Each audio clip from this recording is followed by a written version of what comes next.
নমস্কার, চলছে চলবে রণজিতে আপনাদের সবাইকে স্বাগত। আপনাদের ভালো রাখতে এবং এই সমাজকে সুন্দর করে গড়ে তোলার প্রয়াসেই এই প্রতিবেদনের অবতারণা।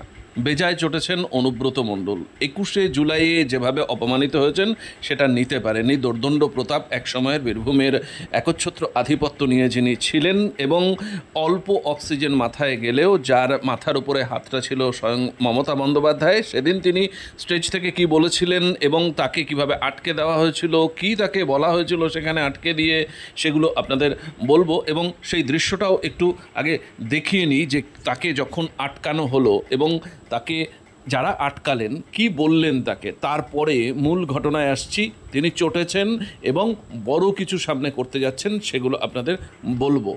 দেখতে পাচ্ছেন অনুব্রত মণ্ডল হেঁটে যাচ্ছেন এবং তিনি ভিতরে যাওয়ার জন্য যখন অগ্রসর হলেন, পুলিশ কিন্তু তাকে সেখানে আটকে দিল এবং এই যে গার্ডরেল, এই গার্ডরেল দিয়েই, এবং এখানে দেখলেন যে করমর্দন করছেন কার সাথে। ইনি হচ্ছেন অশোক দেব, বজবজের বিধায়ক, যে কিনা এই মনোজিৎ মিশ্রের একজন বলা যায় গুরু এবং জেঠু বলে তাকে ডাকতেন। তিনি মনোজিৎ মিশ্রকে অস্থায়ী চাকরি দিয়েছেন। মনোজিৎ মিশ্রের নাম নিশ্চয়ই আপনারা ভুলে যাননি। তৃণমূল কংগ্রেসের চোরগুন্ডা বদমাইশদের দলে নাম লেখানো আরেকটা সংযোজন, নতুন সংযোজন এই মনোজিৎ মিশ্র। হাজরা ল কলেজে যার পরিচয়টা বেশ আপনারা নক্কারজনকভাবে দেখেছেন, যদিও এটা অনেক আগেই জনসমক্ষে আসার কথা ছিল, কিন্তু আসেনি নেতাদের অনুকম্পায়, এই অশোক কুমার দেবদের অনুকম্পায়। এবং তিনি যেভাবে এর মাথায় হাত রেখেছিলেন, তিনি জেঠু হন তার নাকি, মানে জেঠু হিসাবে তাকে ডাকতেন। এবার মূল প্রশ্ন হলো যে এখানে অনুব্রত মণ্ডলকে কি বলা হলো। তিনি যখন আসলেন এখানে, যারা এটা গার্ডরেল দিয়ে দাঁড়িয়েছিলেন, আটকে দিলেন, তারা বললেন যে তার আগেই অনেকক্ষণ আগে থেকে অশোক দেব অপেক্ষা করছেন এবং কড়া নির্দেশ রয়েছেন যে অশোক দেবকে এবং অনুব্রত মণ্ডলকে ভিতরে ঢুকতে না দেওয়ার। এবং তারপরে তাদের চেয়ার দিলেন। এই যে এখানে যাচ্ছেন দেখুন, এই যে কি বলছেন, এই যে সরাসরি দেখুন অশোক দেবকে নির্দেশ করবেন। ওই দেখেন দেখাচ্ছে যে অশোক দেবও অনেকক্ষণ বর্ষিয়ান হয়েও দাঁড়িয়ে রয়েছেন, তাকে ঢুকতে অনুমতি দেওয়া হয়নি এবং অনুব্রত মণ্ডলকেও দেওয়া হবে না। এবং তিনি ভিতরে গিয়ে জিজ্ঞাসা করে আসবেন যে তারা এসেছেন। ততক্ষণে তাদের চেয়ারের বন্দোবস্ত করা হলো, চেয়ারে তাদের বসতে বলা হলো। যদি ভিতর থেকে কোনো রকম সদর্থক কোনো বার্তা আসে, তারপরেই তাদের ভিতরে অ্যালাউ করা হবে। এটা ভীষণভাবে তাকে চটিয়েছে এবং তিনি বীরভূমে ফিরে গিয়ে তার পরবর্তী রূপরেখা কী হবে সে বিষয়ে যথেষ্ট ভাবনা চিন্তা শুরু করেছে। দেখুন, 2026-এর নির্বাচন আসার আগে তার হাতে কিছু তাস রয়েছে, সেই তাসগুলো তিনি বের করবেন কিনা। কথা হলো অনুব্রত মণ্ডলের এতটা কদর কেন পার্টিতে ছিল এতদিন। বীরভূম কিন্তু সম্পদের খনি, কয়লা, গরু, বালি, সমস্ত কিছু পাচারের বড় মানে বিপুল অর্থের টাকা কিন্তু এখান থেকে এসেছে। এবং শুধু তাই নয়, অনুপ মাঝির নাম নিশ্চয়ই মনে আছে। অনুপ মাঝি এখন, তার বিরুদ্ধে কিন্তু চার্জশিট অলরেডি গঠন হয়েছে। 21শে মে 2024 গঠনের পর ট্রায়াল শুরু হওয়ার কথা ছিল, সেটা হয়েছে। এবং তিনি জামিনে থাকলেও, মানে অনুপ মাঝি ওরফে লালা, তার ডায়েরিতে কিন্তু এবি নামটা আছে এবং এটা খুব ভালো করে জানেন অনুব্রত মণ্ডল। পুরুলিয়া জেলায় এই অনুপ মাঝি যেখানে থাকে, নিতুরিয়া থানা এলাকায়, সেখানে তার বাড়ি থেকে 50 কিলোমিটারের দূরে বাইরে তিনি যেতে পারবেন না, এই শর্তে কিন্তু তাকে জামিন দেওয়া হয়েছে। কিন্তু এটা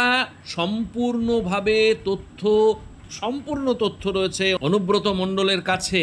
এবং সবচাইতে বড় ব্যাপার, ভানুয়া দ্বীপে যে রয়েছে বিনয় মিশ্র, সেই বিনয় মিশ্রের সাথে এই অনুপ মাঝি, তার লিঙ্ক, এবং এই জায়গাটা যাকে ঘিরে আবর্তিত হয়েছে, বিভিন্ন সিন্ডিকেট রাট চালিয়েছে, গরু, বালি, কয়লা, প্রত্যেকটা জিনিসের সমন্বয় সাধন করেছেন এই অনুব্রত মণ্ডল।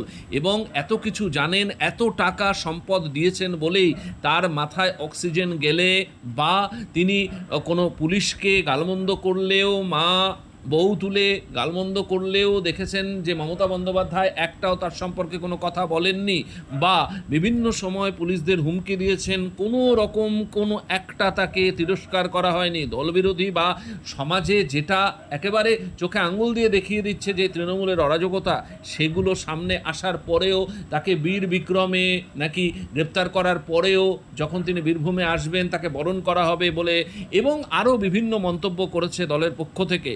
সুতরাং বুঝতেই পারছেন কোনো এমএলএ না, এমপি না, শুধুমাত্র একটা জেলার সভাপতি হয়ে তার এই রকম বিক্রম ছিল শুধুমাত্র এই কারণে তিনি যদি কোনো সময় মুখ খোলেন, এবং এই মুখ খোলার কাজটা তিনি করবেন বলে যতটুকু আমাদের কাছে রিপোর্ট এসছে, আমরা খুব ঘনিষ্ঠ মহল সূত্রে খবর নেওয়ার চেষ্টা করছি আরও সূক্ষ্মভাবে, যে তিনি আগামীর রূপরেখা কী করবে। দেখুন, বিজেপি এই মুহূর্তে তাকে নেবে বলে মনে হয় না, কিন্তু কাজল শেখের যেভাবে দৌরাত্ম্য সেখানে বেড়েছে, তৃণমূলের যে একচ্ছত্র আধিপত্যটা ছিল অনুব্রত মণ্ডলের উপরে, সেটা সম্পূর্ণ চলে গেছে কাজল শেখের কাছে। এবং তিহার জেল থেকে বেরিয়ে এসে তিনি যতটা সাপ্রেসড ছিলেন, আস্তে আস্তে উইথ টাইম তিনি কিন্তু এখন বীর বিক্রম সেই অবস্থাটা দেখানোর জন্যই সেদিন কিন্তু ফোনে আইসিকে ওই রকম ভাষায় গালাগালি খিস্তি করেছিলেন। আসলে এই পাওয়ারের খেলা, এটা যখনই হাতের পাশ থেকে বা মাথা থেকে বেরিয়ে যাওয়ার একটা জোগাড় হয়, তখন কিন্তু তাদের দাঁত নখ বেরিয়ে পড়ে, এবং এটাই কিন্তু দেখা যাচ্ছে।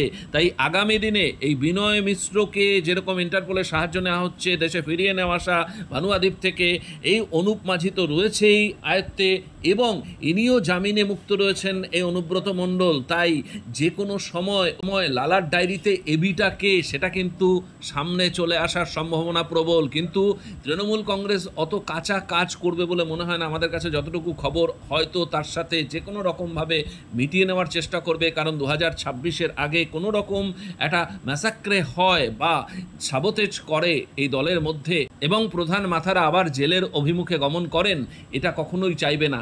তাই ভবিষ্যতে দেখা যাক, ভীষণ জমে উঠছে খেলা অনুব্রত মণ্ডল বনাম তৃণমূল কংগ্রেস, আগামীতে কি হয়, এবং বিজেপি সেখানে মজা দেখছে। অন্যদিকে সিপিআইএম কিন্তু ধীরে ধীরে এই বীরভূমে যথেষ্ট তাদের মাটি শক্ত করছে।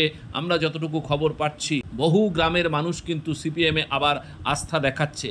যাই হোক, আপনাদের যদি এই প্রতিবেদনটা ভালো লাগে, লাইক শেয়ার করে অনেক মানুষের মধ্যে ছড়িয়ে দিন। যেতে যেতে সেদিন অনুব্রত মণ্ডলদের উদ্দেশ্যে, অশোক দেবদের উদ্দেশ্যে মমতা বন্দ্যোপাধ্যায় কি বলেছিলেন স্টেজ থেকে, সেটাও শুনতে শুনতে শেষ করি। ধন্যবাদ, ভালো থাকবেন। তৃণমূলকে শেষ করা অত সহজ নয়। যে শহীদ দিবসে সবাই নাকি চোর ডাকাত, আমি বলি তুমি মহারাজ সাধু হলে আজ আমরা চোর বটে। নরকঙ্কালের সরকার বাংলাটাকে শেষ করে দিয়েছিলে। রাম বাম শাম তিনটে হয়েছে একসাথে, জগাই মাধাই গদাই। এদের বিরুদ্ধে আমাদের লড়াই চলছে এবং চলবে। দেখতে চাই কত সাহস আছে আপনার, কত জেল আছে, কত কাস্টডি আছে, কত ডিটেনশন ক্যাম্প আছে। পুলিশ কাজ করে, প্রশাসন কাজ করে ইম্পার্শিয়ালি, এটা ওদের সবচেয়ে বড় পরিচয়।